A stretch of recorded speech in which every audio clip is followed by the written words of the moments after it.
Mirë se erdhe në botën ku askush nuk është i pafajshëm. Sekrete shqiptare, vendi ku rrëfimet më të thella, më të ndaluara dhe më të pathëna të shqiptarëve marrin zë. Na bëni subscribe për histori të ndryshme.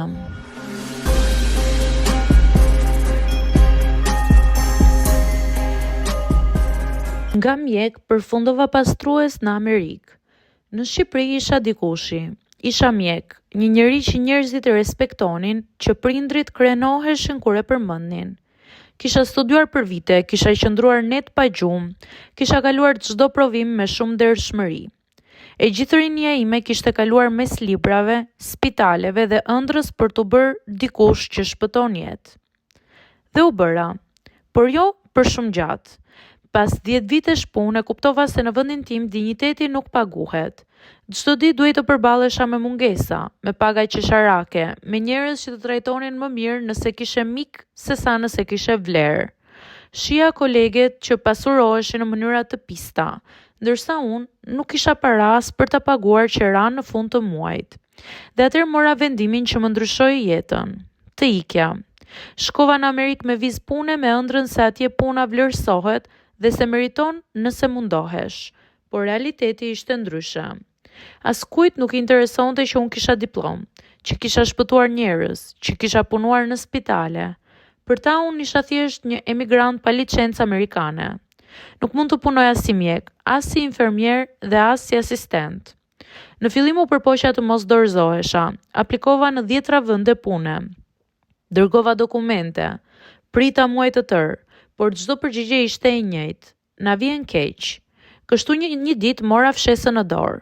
Një agjenci pastrimi kërkonte punëtor, nuk pata zgjidhje tjetër. Në vend të stetoskopit mora kovën dhe detergjentin. Në vend të pacientëve kisha dyshemen dhe banjën që më prisnin çdo mëngjes. Në fillim më vinte turp. Çdo herë që e shija veten në pasqyrë me uniformën e pastruesit, ndihesha sikur po fshija edhe një pjesë të identitetit tim. Por jeta të mëson për ulësinë në mënyrën më të ashpër. Më kujtohet një mëngjes dimri kur po pastroja një klinik mjekësore. Brenda ishin mjek, infermier, pacient dhe unë pastruesi që fshinte dyshemen. Dëgjova një mjek duke u ankuar për lodhjen por orë të gjata dhe më kujtua vetja ime dikur. E dija çfarë ndjente, por tani isha në anën tjetër të derës. Ditët kaluan dhe unë mësova të jetoj me heshtjen. Mësova të mos më vras krenaria, por të më ushqej shpresa. Çdo dollar që fitoja me dirs më dukej më i pastër se çdo rrogë që mora ndonjëherë në Shqipëri. Sepse këtu askush nuk të pyeste kush ishe. Vlera jote matej vetëm nga puna që bëhej. Në fillim më dhëmbi, pastaj më mbajti gjallë. Pas 2 vitesh arrita të kurseja sa të marr një apartament të vogël. Një ditë, teksa po pastroja një zyrë spitali, një grua më pyeti nga vija. Kur i thash se isha mjek nga Shqipëria, ajo më pa me abi dhe më tha: "Nuk dukesh si pastrues." Ajo fjali më la pa fjalë. Nuk e dija nëse ishte kompliment apo kujtesë e asaj që kam humbur. Tani punoj ende si pastrues, por çdo mëngjes kur zgjohem, shoh në pasqyrë një njeri që nuk është më i varur nga askush. Një njeri që nuk i jep askujt mundësinë ta ul poshtë.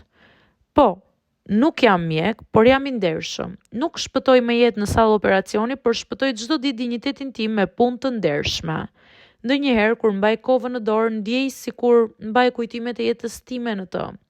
Në Shqipëri kisha emër, por nuk kisha liri. Në Amerikë humba emrin, por gjeta veten.